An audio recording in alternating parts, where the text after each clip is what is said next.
Let's get started. Story number 1. When Amanda first moved into apartment 4C, she thought she had found the perfect place.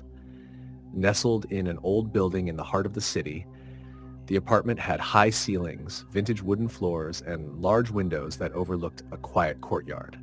The rent was shockingly affordable for the area, but the landlord had quickly explained that the building was quirky and required patience from its tenants. Amanda, a 27-year-old graphic designer who thrived on independence, didn't mind a few quirks. The first night passed uneventfully, save for a faint creaking from the pipes and the occasional groan of the ancient radiator. Amanda chalked it up to the building's age. But as the days turned into weeks, she began to notice things that weren't so easy to dismiss. The first oddity was the cold. No matter how high she turned the thermostat, the apartment remained unnervingly chilly, especially in the hallway leading to her bedroom. She bought extra blankets, wore thick socks, and even taped the drafty window frames, but the cold persisted. It wasn't until her second month that she realized the chill wasn't just physical. It carried a peculiar weight, as if the air itself pressed down on her. Then there were the sounds. Amanda often heard faint footsteps pacing the hallway at night. She'd leap out of bed to check, armed with her phone and a kitchen knife, but the apartment was always empty. The sounds were so distinct that she once called the landlord, certain there was a squatter. He arrived within the hour, inspecting every nook and cranny with her, but they found no signs of anyone else. The landlord left her with a nervous smile and a muttered assurance that old buildings make noises. It wasn't until she found the photographs that Amanda began to feel true dread. One rainy evening, she was reorganizing her closet when her hand brushed against something wedged between the floorboards. She pried it out, a small, worn envelope filled with black and white photographs. The images were unsettling. They showed the apartment's interior, but the furniture and decor were from another era, likely the 1950s or 60s. In each photo, a woman stood in the middle of the frame, her back to the camera. She was always in the same position, standing just outside the bedroom door, her long, dark hair obscuring her face. Amanda flipped through the photos quickly, her pulse racing. At the bottom of the stack was a handwritten note, yellowed with age. The message was brief but chilling. She doesn't like the cold. Amanda dropped the photos and note on her coffee table and tried to laugh it off as a cruel prank. Maybe the landlord had planted them as a joke, or a previous tenant had an odd sense of humor. But when she returned to the living room later that night, the photographs were gone. The following nights were sleepless. The footsteps in the hallway grew louder, accompanied by a faint humming, almost like a lullaby. Amanda stopped leaving her bedroom after dark. Even though she'd lock her bedroom door, she often woke to find it ajar, the cold air rushing in. One night, she bolted awake at 3:15 a.m., her heart hammering in her chest. The humming was louder than ever, this time coming from inside the room. She froze, straining her ears, and then felt it, a pressure at the foot of her bed, as if someone had sat down. Slowly, she reached for her phone on the nightstand, its faint glow illuminating the room. That's when she saw her. The figure of a woman sat at the edge of the bed, her long, dark hair cascading over her shoulders. Amanda couldn't see her face, but the room filled with a bone-deep cold that made her gasp. The woman's head tilted slightly, as if listening, before she began to hum again, her voice low and haunting. Amanda scrambled out of bed, her phone clattering to the floor. "Get out!" she screamed, flipping on the light, but when the bulb flared to life, the woman was gone. The only sign she'd ever been there was the deep imprint of her body on the quilt. Amanda called her best friend, Sarah, the next morning.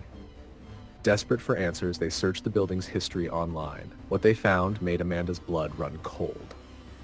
In the early 1960s, a woman named Lillian had lived in apartment 4C. She was a recluse, known for her beauty and her eerie habit of humming to herself. Neighbors often complained about the icy drafts emanating from her unit, even in the summer. Lillian had been found dead in her bedroom, sitting upright in bed, her face turned toward the hallway. The cause of death was never determined, though some speculated she had succumbed to hypothermia. Rumors swirled that she'd been jilted by a lover who left her waiting in the cold, and that she never truly left the apartment. That night, Amanda couldn't bring herself to sleep in the bedroom. She set up a makeshift bed on the living room couch, leaving all the lights on. She stayed there for hours, clutching her phone and waiting for morning. Around 2 a.m., the lights flickered. Her stomach dropped. A soft creak came from the hallway, followed by the now familiar sound of footsteps. Amanda's breath hitched as the temperature plummeted. She turned her head toward the hallway, her heart pounding so loudly she thought it might drown out the sound of her own voice. The woman was there, standing just outside the bedroom door, her back turned to Amanda. Slowly she turned her head, revealing a pale face with hollow eyes and lips frozen in a sad, unnatural smile. "Why won't you stay?" the woman whispered, her voice rasping like a winter wind. Amanda screamed, bolting for the front door. She fumbled with the lock, her fingers numb from the cold, before finally wrenching it open and stumbling into the hallway. She didn't stop running until she was outside, her breath clouding in the night air. She never went back to apartment 4C. A week later, movers retrieved her belongings while she waited in a nearby cafe. One of them returned with a curious expression, holding a single item in his hand, the envelope of photographs. "Found this under the bed," he said with a shrug. Amanda burned the photos that night, but she couldn't shake the feeling that she was being watched. Even now, in her new apartment miles away, she sometimes wakes to the sound of faint humming and the air feels just a little too cold. Story. The end. Story number 2. Mia had always been drawn to the allure of old buildings. When she found the listing for apartment 7B in the crumbling Greystone Manor, she immediately scheduled a viewing. The ad promised historic charm and unique architecture, but the real draw was the price, ridiculously low for such a spacious unit in the heart of downtown. The building itself was a faded relic of its former glory. Its grand lobby boasted tarnished brass fixtures and a massive chandelier with half its crystals missing. A frail, elderly superintendent named Mr. Delaney led Mia to the apartment. He spoke little during the walk upstairs, save for a cryptic remark as they reached the 7th floor. "You'll want to keep that chain lock on at night." Mia laughed nervously, thinking it was just his way of joking. The apartment was perfect. Large bay windows, intricate molding along the ceilings, and a clawfoot bathtub. She signed the lease on the spot. The first week was uneventful, apart from the occasional flicker of the ancient overhead lights. Mia chalked it up to faulty wiring and got used to the soft hum of the building settling at night. But by the second week, she began noticing oddities. It started with the elevator. It always stopped on the 7th floor, no matter which button she pressed. She tried not to let it bother her, but something about the way the doors opened and paused as if expecting her to step in unsettled her. Then came the voices. Late one night, as Mia lay in bed scrolling on her phone, she heard the muffled sound of people talking. At first, she assumed it was her neighbors, but the voices were too close, right outside her apartment door. She crept to the peephole and peered out, but the hallway was empty. The next morning, she mentioned it to Mr. Delaney in passing. He gave her a long, searching look before muttering, "Probably the pipes." His tone was flat, unconvincing. By the third week, things escalated. Mia woke one night to the sound of footsteps in her apartment. Her breath caught as she lay frozen in bed, listening. The steps were slow and deliberate, moving from the living room to the kitchen, then back again. Gathering her courage, she grabbed her phone and crept out of the bedroom, her heart pounding in her ears. The apartment was empty. The next morning, she found muddy footprints on the hardwood floor, leading from the front door to the living room. She called the police, who found no signs of forced entry. The officer on duty suggested she double-check her locks and consider getting a security camera. Mia did both, installing a camera in the corner of her living room and making sure every lock was secured before bed. That night, she felt safer, though the air in the apartment seemed heavier, like a storm was brewing. Sleep came in fits, interrupted by the occasional creak or groan from the building. At 3:14 a.m., her phone buzzed. The motion detector on the camera had triggered an alert. She sat up, her stomach sinking as she opened the app. The grainy black and white feed showed her living room, empty except for the faint shadow of furniture.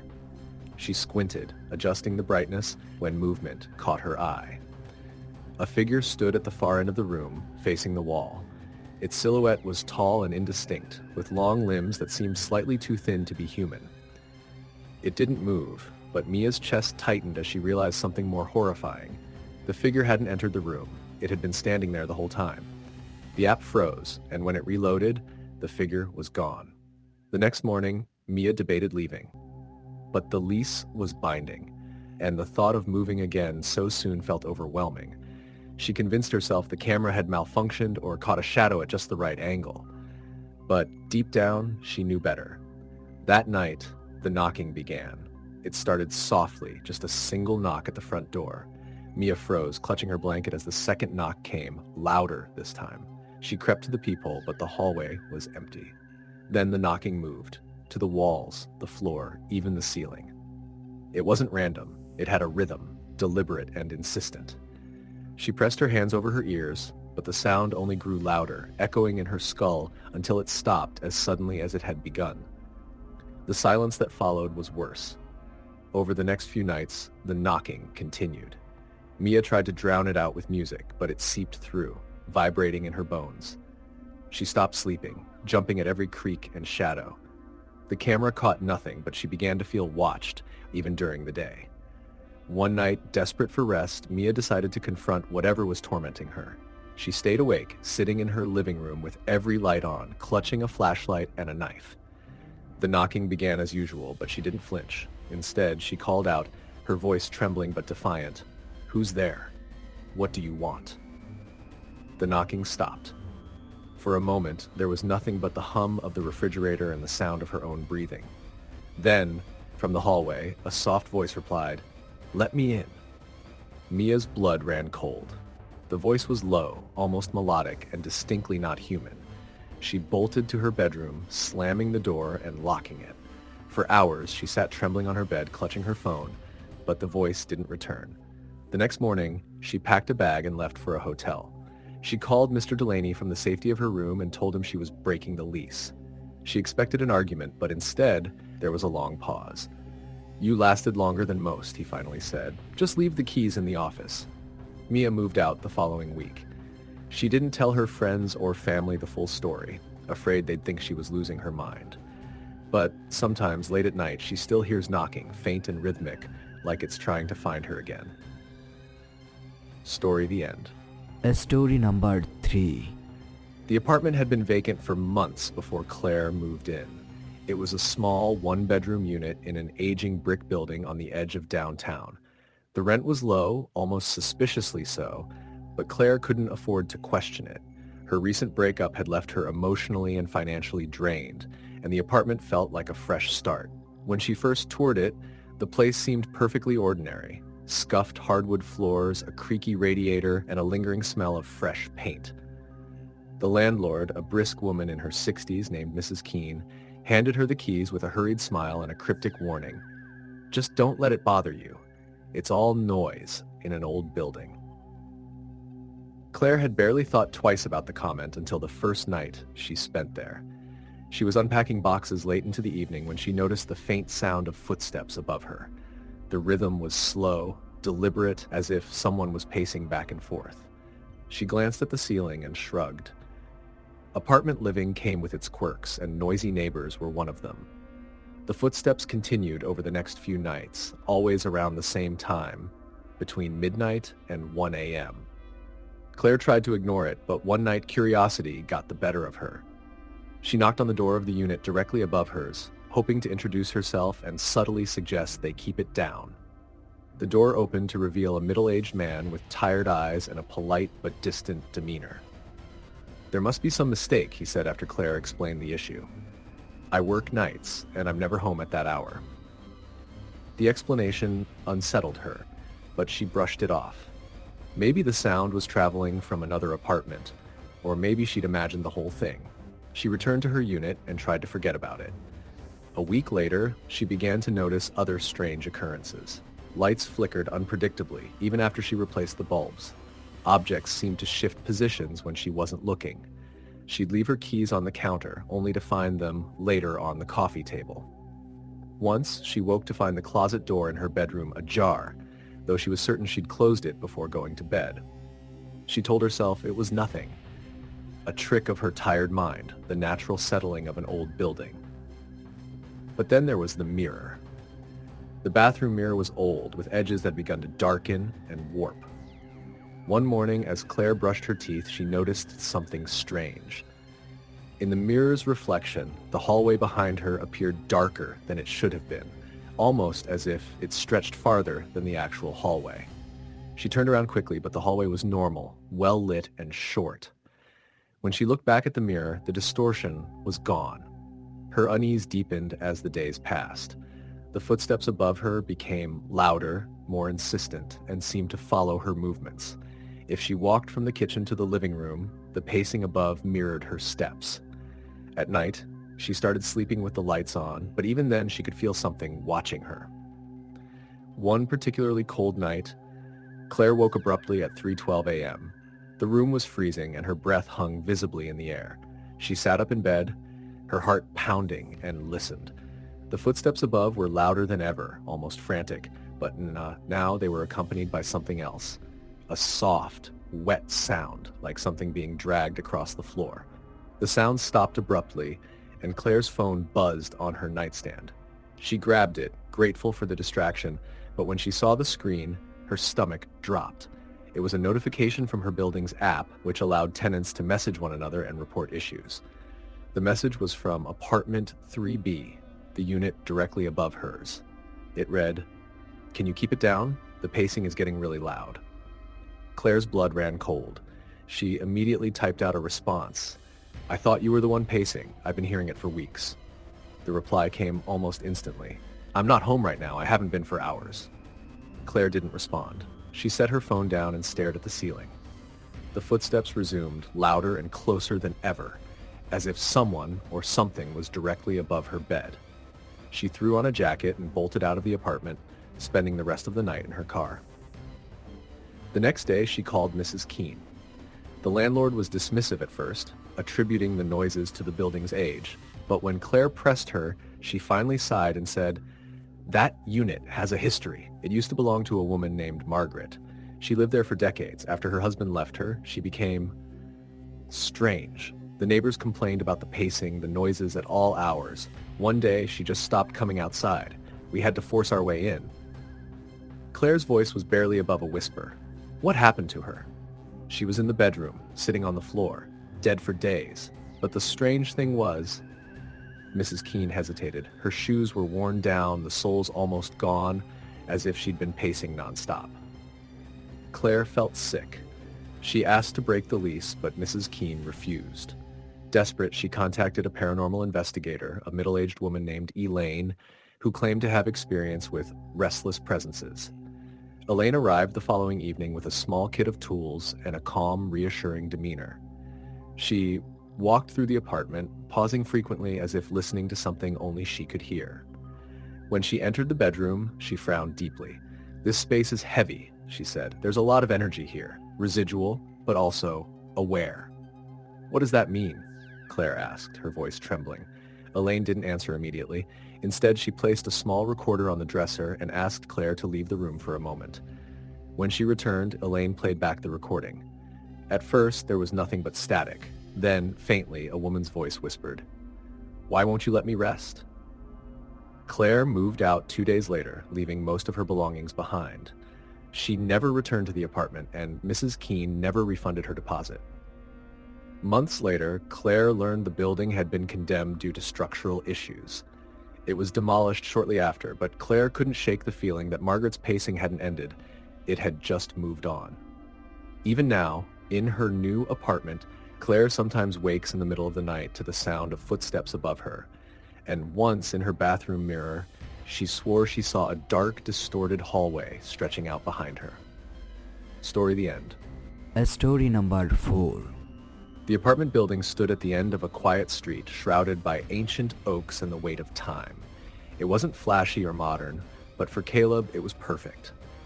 Apartment 6D was small but cozy, with large windows that let in soft light during the day and a rent he could actually afford. He was new to the city and needed a place to get on his feet, a place to call home. The first few nights in the apartment were peaceful.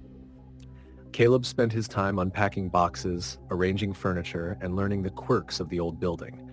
The pipes groaned occasionally, and the floorboards creaked when he walked. But that was expected in a building that had stood for nearly a century. His neighbors were polite but distant, nodding in passing but never lingering for small talk. It was on the fifth night that things started to change.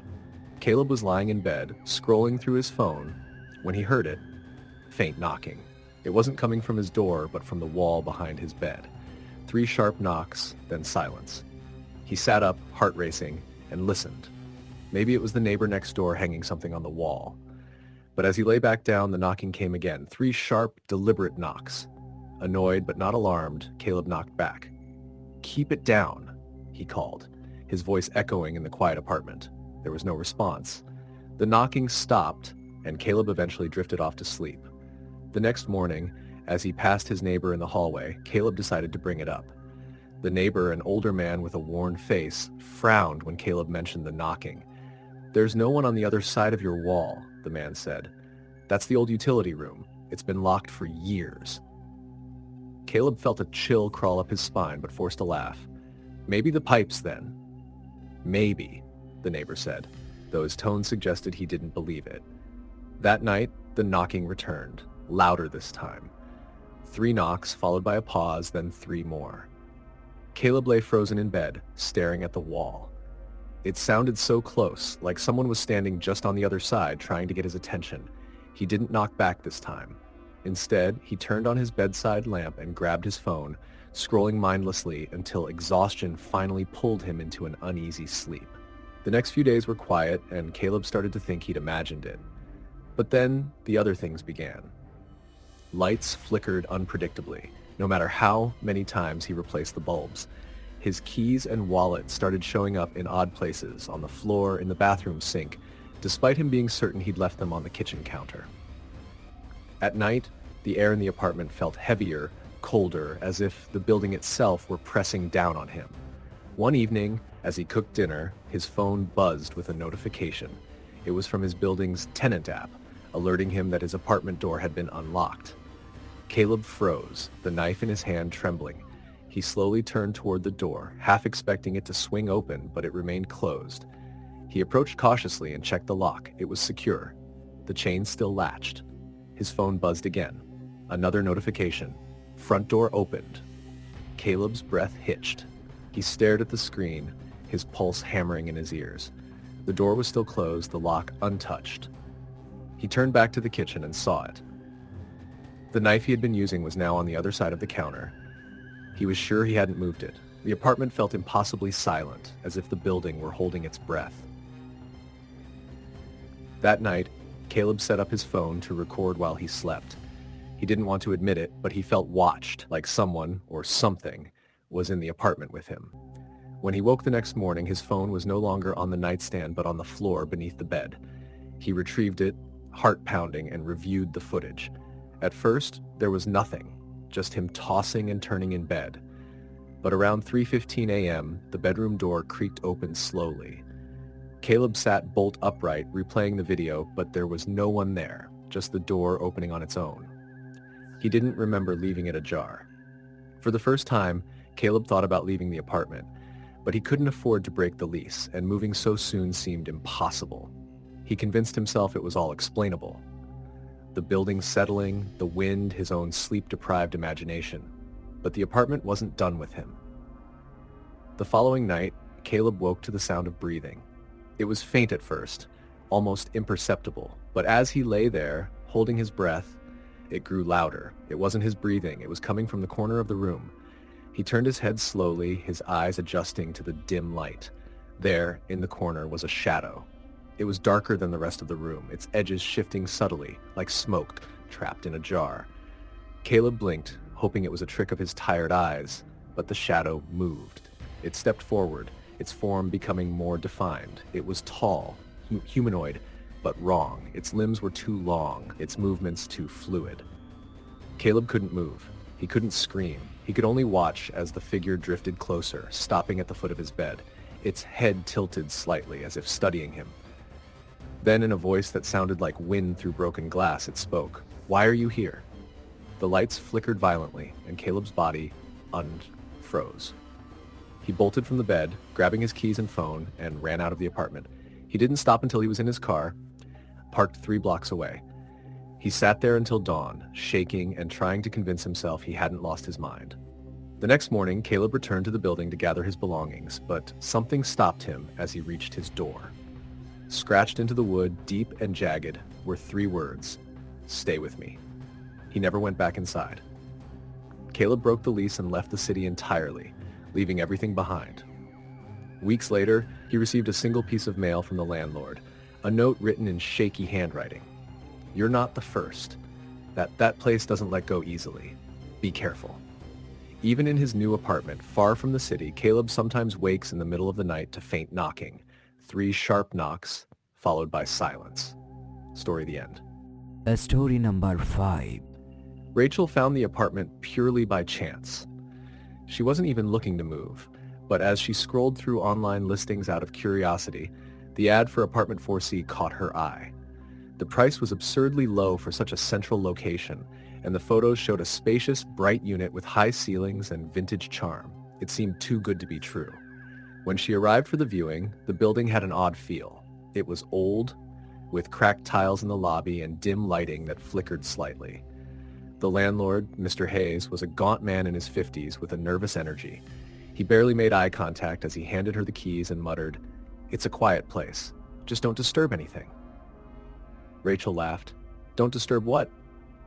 He didn't answer. The apartment itself was gorgeous. Sunlight streamed through the tall windows, and the hardwood floors gleamed despite their age.